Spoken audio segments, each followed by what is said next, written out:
Bentornati sul canale, dalla Fara e da Fuz. Oggi parliamo di Longobardi, medicina e malattie.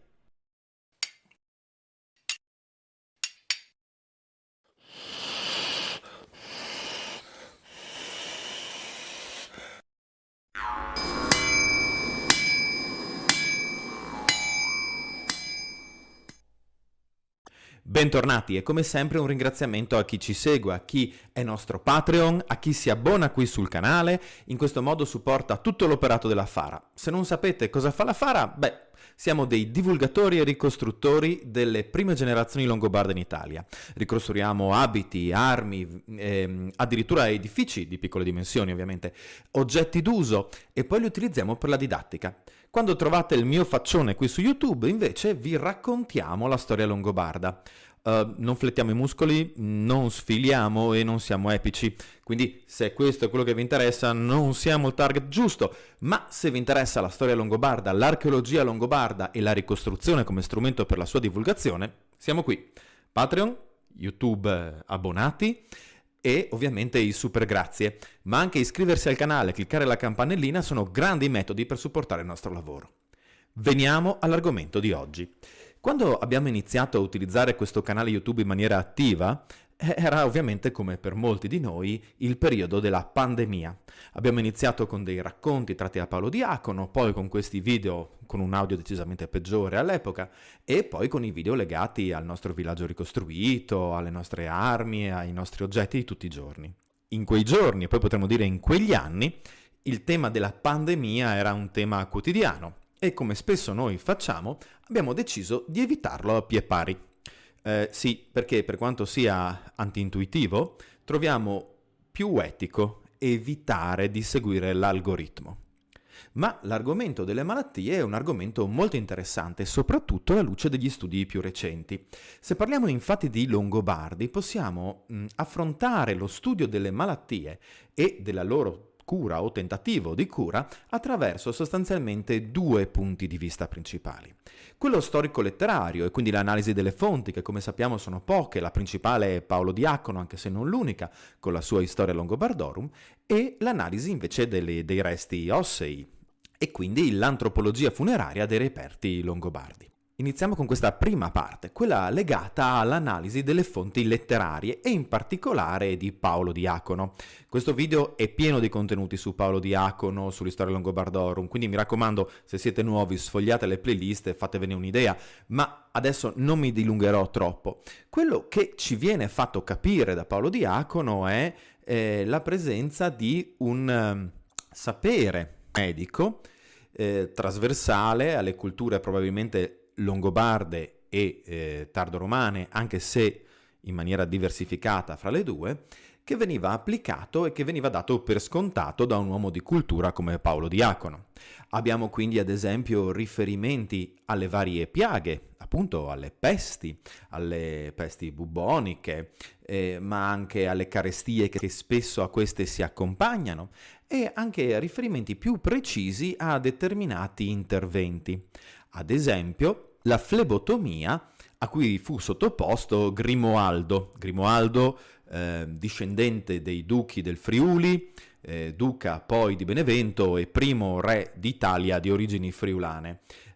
Argomento gettonatissimo in questo momento tanto dai convegni quanto da altre fonti di divulgazione, ma che insomma trovò i suoi ultimi giorni in maniera poco epica, curato appunto da un disturbo conseguente all'iperestensione nella tensione dell'arco, che terminò con la sua morte. Forse poi, queste sono le suggestioni che il dottor Franco Fornasaro ci riporta a riguardo, ecco, con le conseguenze, dicevamo, forse di una mancata medicazione nella maniera corretta, quindi più che dell'intervento in sé. Ma pensiamo anche nei racconti legati alla vita di re Cuniperto il riferimento a un individuo munito di una protesi fino al ginocchio della gamba.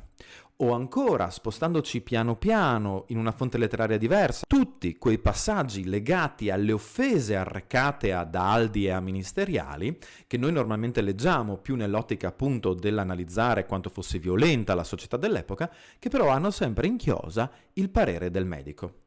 Riprendiamo in questo caso, per parlare di questo argomento, il libro di Franco Fornasaro. Per chi non lo conoscesse, è un libro ormai di alcuni anni fa. Franco Fornasaro è farmacista a Cividale, non molto noto nella cittadina ducale, e ha deciso di scrivere, appunto, in un tempo ormai non proprio recentissimo, questo tomo che in realtà raccoglie delle riflessioni sul tema della medicina in epoca longobarda e un'elencazione invece dei medicamenti di matrice tardo-romano-bizantina legati in particolare alla tradizione di Galeno, che i Longobardi devono aver acquisito una volta arrivati in Italia e soprattutto con i continui rapporti col mondo bizantino, romeo, romano orientale, greco, come preferite.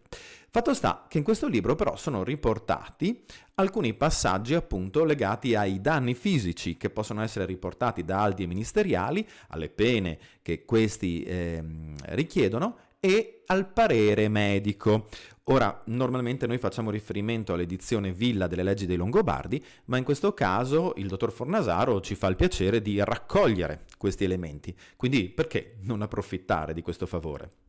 Ne leggerò solo alcuni perché poi tendono a essere ripetitivi, ma per farci un esempio.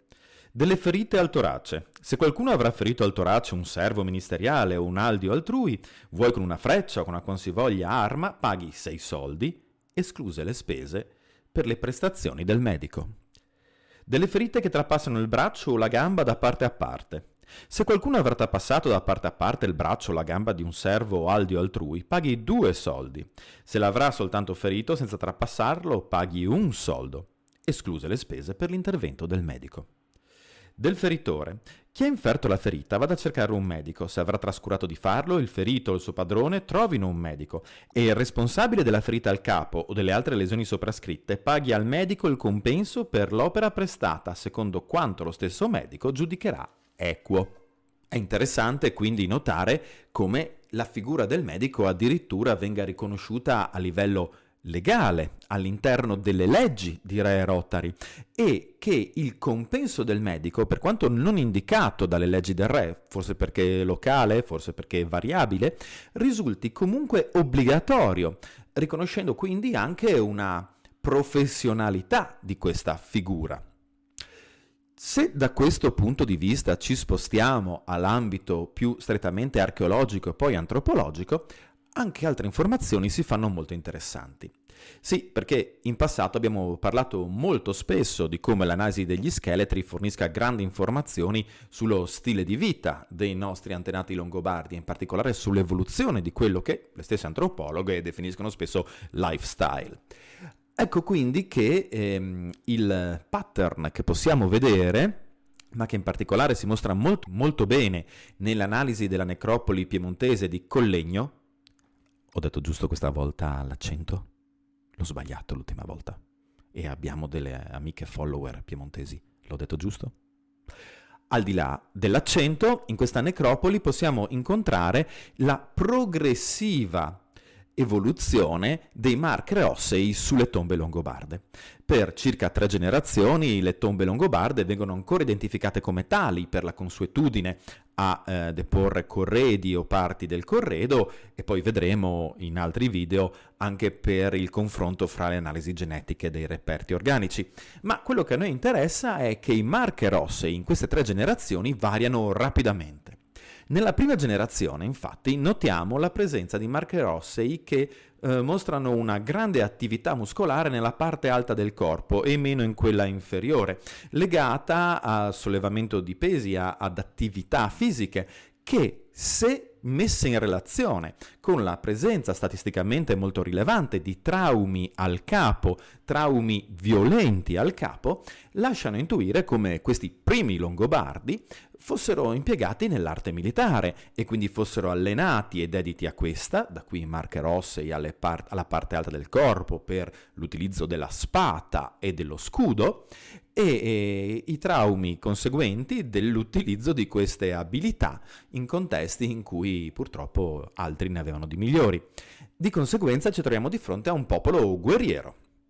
Nella seconda generazione, o diciamo, utilizziamo questa terminologia, ma insomma nel passaggio successivo, ci troviamo di fronte invece a marche ossei simili ma meno accentuati, e a un calo drastico della presenza di eventi traumatici.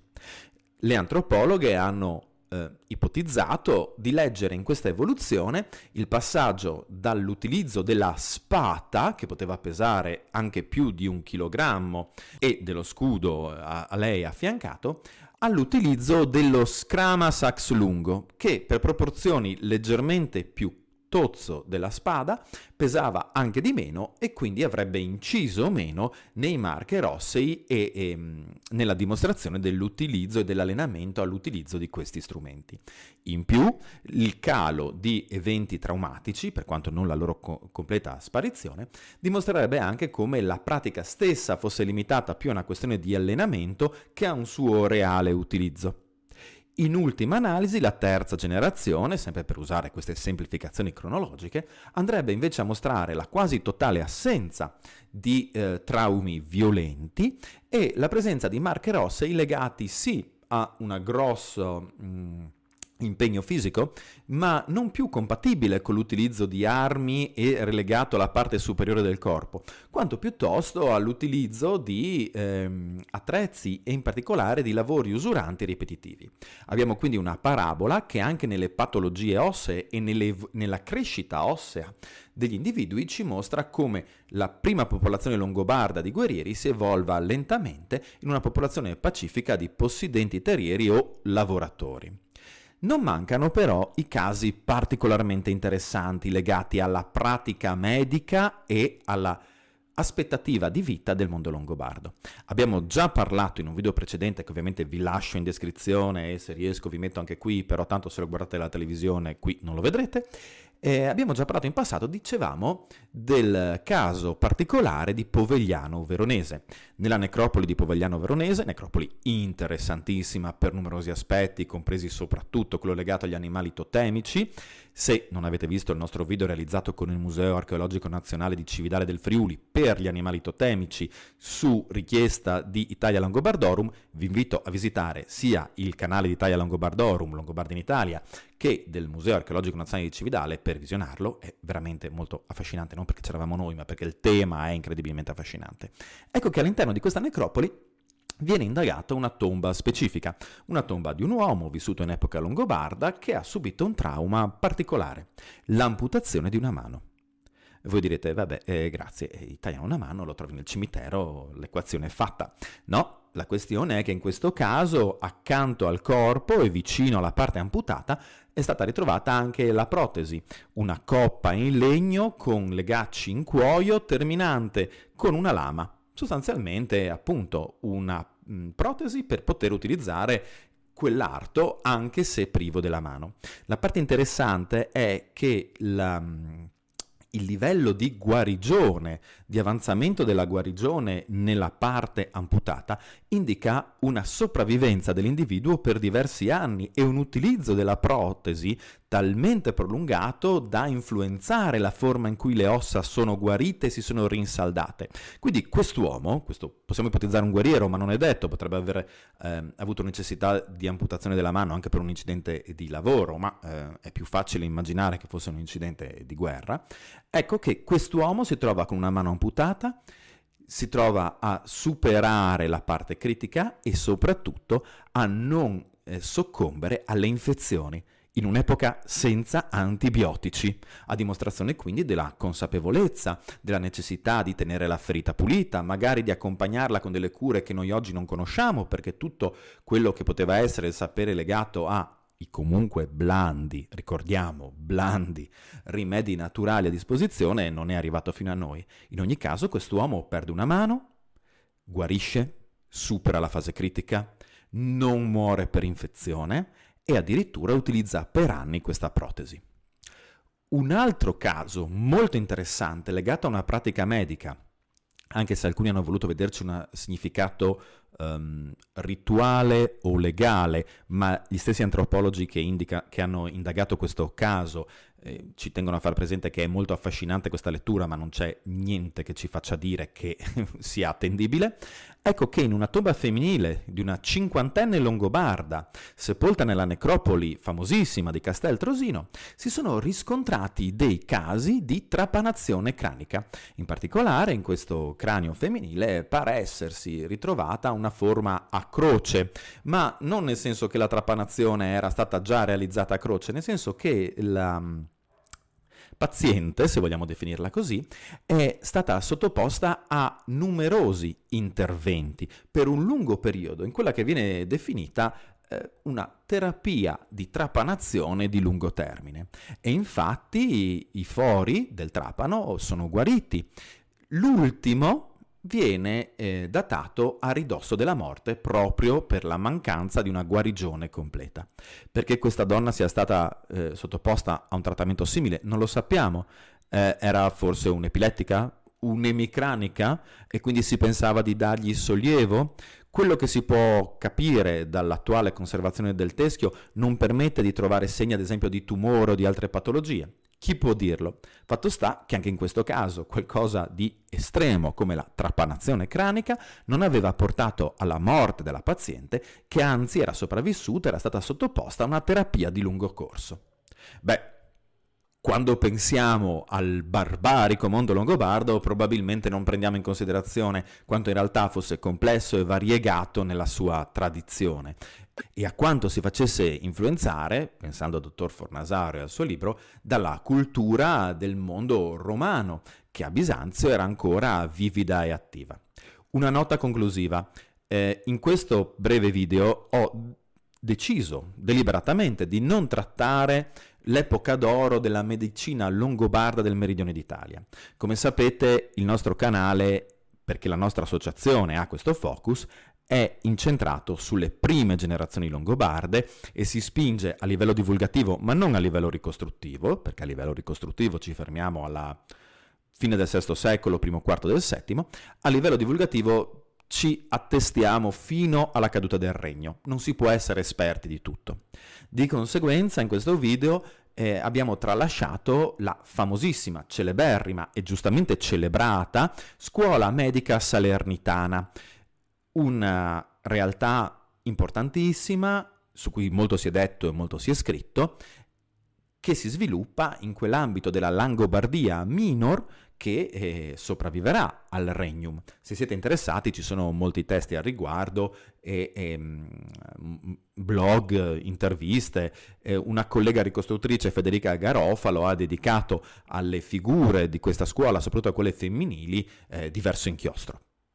Quindi se vi interessa trovate anche questo argomento, sebbene esuli dalla finestra cronologica a cui si dedica la Fara.